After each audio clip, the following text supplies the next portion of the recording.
தெய்வம் நீ என்று உணர் யூடியூப் சேனல் உங்களை அன்புடன் வரவேற்கிறது.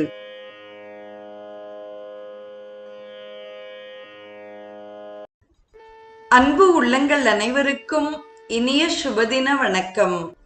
இன்றைய நிகழ்வில் ஸ்ரீ லலிதா சகஸ்ரநாமத்தின் 139வது நாமம் தொடங்கி 151வது நாமம் வரை சிந்திக்க இருக்கிறோம். முதலில் வரும் நாமம் ஓம் நிர்குணாயை நமக என்பதாகும். குணங்களற்றவள். சத்வ ரஜோ தமோ குணங்கள் என்பது உயிர்களுக்கு அமைந்த இயல்பு. அம்பிகைக்கு அவையெல்லாம் இல்லை. குணங்கள் பஞ்சபூதங்களின் சேர்க்கையால் ஏற்படுபவை. அவளே பஞ்சபூதங்களாக விரிவதால் அவள் குணங்களற்றவளாக திகழ்கிறாள். தொடரும் நாமம் ஓம் நிஷ்கலாயை நமக என்பதாகும். கூறுபடாதவள். எங்கும் நிறைந்து அகண்ட பரிபூரணமாக நிற்பதால் அவள் கூறுபடாதவள். கலா என்றால் கூறு என்று பொருள். அறிவின் பல பகுதிகளே கலா அல்லது கலைகள் என்று அழைக்கப்படுகின்றன. முழுமை, முழுமையிலிருந்து முழுமை தோன்றியிருக்கிறது. முழுமையிலிருந்து முழுமையை எடுத்த பிறகும் எஞ்சி நிற்பதும் முழுமை என்பது உபநிடதம் கூறும் கருத்து. அதன்படி அவள் கூறுபாடு இல்லாதவள். தொடரும் நாமம் ஓம் சாந்தாயை நமக என்பதாகும். சாந்தமூர்த்தியாக திகழ்பவள். மன அமைதியும் அடக்கமும் கொண்டிருப்பவள் சாந்தா. மந்திர சாஸ்திரத்தில் வம் என்ற பீஜாட்சரத்தை சாந்தா என்பர்.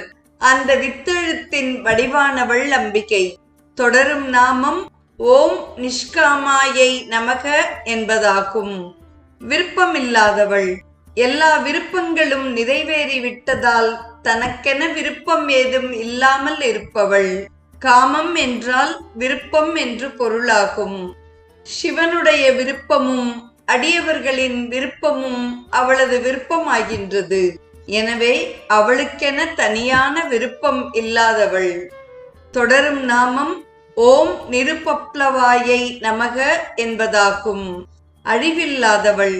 என்றும் இருப்பவள். அவிநாசியாக இருப்பவள். கல்ப முடிவில் உலகங்கள் பிரளய வெள்ளத்தில் கரைந்து அழியும். அந்த நிலையே உபப்ளவம் எனப்படும். அந்த நிலைக்கு உட்படாதவள் நிர் உபப்ளவா என்பதாகும். தொடரும் நாமம் ஓம் நித்தியமுக்தாயை நமக என்பதாகும். பந்தத்திலிருந்து எப்போதும் விடுபட்டவள். எப்போதும் பற்றற்று வீட்டின்பத்தின் வடிவமாய் திகழ்பவள். வினை தொடர்புகள் உயிர்களாகிய பசுக்களுக்கே உண்டு. பதியாகிய கடவுளுக்கு இல்லை. ஆகவே விடுபட்டவள் முக்தா. அழியா முக்தி ஆனந்தமே என்று அவளை அபிராமி பட்டர் அழகாய் அழைக்கிறார். தொடரும் நாமம் ஓம் நிர்விகாராயை நமக என்பதாகும். மாறுதல் இல்லாதவள். உலகில் உள்ள அனைத்து பொருள்களும் மாறிக்கொண்டே இருக்கின்றன. ஆனால் அம்பிகை மட்டும் மாறாதவள். மாறிவரும் உலகத்திலே மாறாத மாரியம்மா என்று ஓர் எளிய தமிழ் பாடல் அவளை புகழ்கிறது. சத்தாகிய கடவுளுக்கு மாறுதல்கள் இல்லை. ஜடப் பொருள்கள் 6 வகையான மாறுதல்களுக்கு உட்பட்டவை. அம்மாறுதல்களாவது ஜாயத்தே உண்டாகுதல், அஸ்தி இருத்தல், வர்த்ததே வளருதல், விபரிணமத்தே பிரிது ஒன்றாக மாறுதல், க்ஷீயத்தே தேய்தல், நஷ்யத்தே அழிதல். இந்த 6 வகையான மாற்றங்களையும் விகாரம் என்று கூறுவர். நிழல் என்ற சொல்லை நீழல் என்றே சற்று நீட்டிச் சொன்னால் அதனை நீட்டல் விகாரம் என்று இலக்கண நூலார் கூறுவதன் பொருள் இப்போது நமக்கு தெளிவாக புலப்படுகிறது. தொடரும் நாமம் ஓம் நிஷ்பிரபஞ்சாயை நமக என்பதாகும். பிரபஞ்சத்திற்கு கட்டுப்படாதவள். பல உலகங்கள் சேர்ந்த பேரண்டத்தை பிரபஞ்சம் என்கிறோம். ஒன்றான பரம்பொருள் பலவாக விரிந்து பிரபஞ்சமாகிறது. ஒன்றாய் அரும்பி பலவாய் விரிந்து உலகு எங்குமாய் நின்றாள் என்று அவள் பிரபஞ்சமாக விரிந்ததை கூறிய அபிராமி பட்டர் அனைத்தையும் நீங்கி நிற்பாள் என்று அவள் நிஷ்பிரபஞ்சமாய் நிற்கும் நிலையையும் எளிய தமிழில் தெளிவாக கூறுகிறார். தொடரும் நாமம் ஓம் நிராஸ்ரயாயை நமக என்பதாகும். சார்பு அற்றவள். ஒருவர் மற்றொருவரை சார்ந்து இருத்தலை ஆශ්‍රயித்தல் என்பர். எவரையும் சார்ந்திருக்க வேண்டிய அவசியம் இல்லாதவள் அம்பிகை. நாடு தற்சார்பு பெற்றுவிட்டது என்று கூறுகிறோம். உணவு உற்பத்தியில் தற்சார்பு பெற்ற நாடுகள் அறிவியல் தொழில்நுட்பத்தின் பிற நாடுகளை சார்ந்து இருக்க வேண்டிய நிலையில் உள்ளது. தனி மனிதனோ குடும்பமோ நாடோ ஏதாவது ஒரு வகையில் புறச்சார்பை நாட வேண்டியுள்ளது. ஆனால் அம்பிகை மட்டும் அத்தகைய சார்பு இல்லாதவள். தொடரும் நாமம் ஓம் நித்ய சுத்தாயை நமக என்பதாகும். எப்போதும் தூய்மையானவள். நாம் கை கால் கழுவாவிடில் அசுத்தமானவர்கள், குளிக்காவிடில் அசுத்தமானவர்கள். அப்படியன்றி எப்போதும் தூய்மையுடன் இருப்பவள் அம்பிகை. தூய்மை என்பது இயல்பானது, இயற்கையானது. செயற்கையால் இயற்கை கெடுகிறது. இயற்கையில் தூய்மையான தண்ணீரும் காற்றும் செயற்கையால் மாசுபடுகிறது. தூய அறிவு வடிவான கடவுளை செயற்கை மாற்றவும் மாசுபடுத்தவும் இயலாது. தொடரும் நாமம் ஓம் நித்ய புத்தாயை நமக என்பதாகும். என்றும் அறிவாக இருப்பவள். அறிவு அற்றவர்களாயும் அறிவு மழுங்கியவர்களாயும் இருந்து பின்னர் அறிவாளியாக மாறியவர்களும் உண்டு. அதுபோலவே அறிவுடையவர்கள் அறிவு மழுங்கி போவதும் உண்டு. எப்போதும் எல்லா விஷயங்களிலும் அறிவுடையவர்களாக இருத்தல் என்பது நமக்கு இயலாது. அம்பிகை எக்காலத்திலும் அறிவாக திகழ்கிறாள்.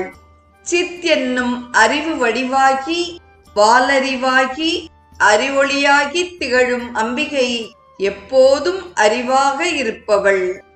தொடரும் நாமம் ஓம் நிரவத்யாயை நமக என்பதாகும். குறையற்றவள்.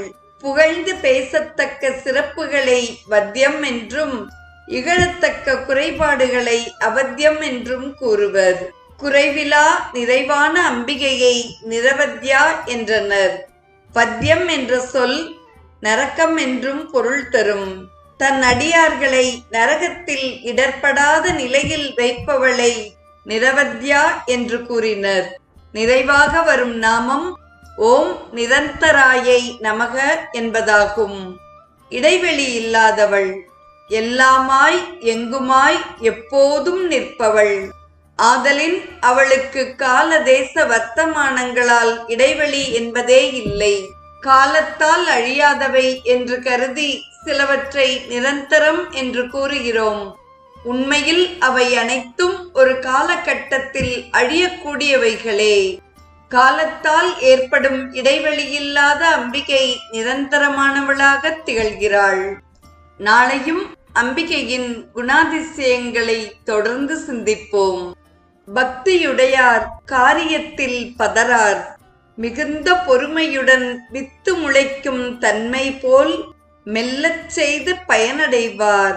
சக்தி தொழிலே அனைத்துமெனில் தார்ந்த நமக்கு சஞ்சலம் ஏன்? வித்தைக்கு இறைவி மேன்மை தொழிலில் பணி எங்களையே என்ற மகாகவி பாரதியின் வரிகளோடு இன்றைய நிகழ்வை நிறைவு செய்கிறோம். இன்றைய நிகழ்வில் ஸ்ரீ லலிதா சகஸ்ரநாமத்தில் 139வது நாமம் தொடங்கி 151வது நாமம் வரை நாமங்களையும் அதற்கான பொருளையும் செவிமடுத்த அத்துணை நல்ல உள்ளங்களுக்கும் நெஞ்சார்ந்த நன்றி. மீண்டும் நாளைய நிகழ்வில் இணைவோம். தெய்வம் நீ என்று உணர் யூடியூப் சேனலை கேட்டு மகிழ்ந்த நீங்கள் உங்கள் நட்பு வட்டத்திற்கும் பகிர்ந்து தொடர்ந்து உங்களது நல்ல ஆதரவினை சப்ஸ்கிரைப் செய்து வழங்குமாறு அன்புடன் வேண்டுவது உங்கள் அன்பின் விசாலம்.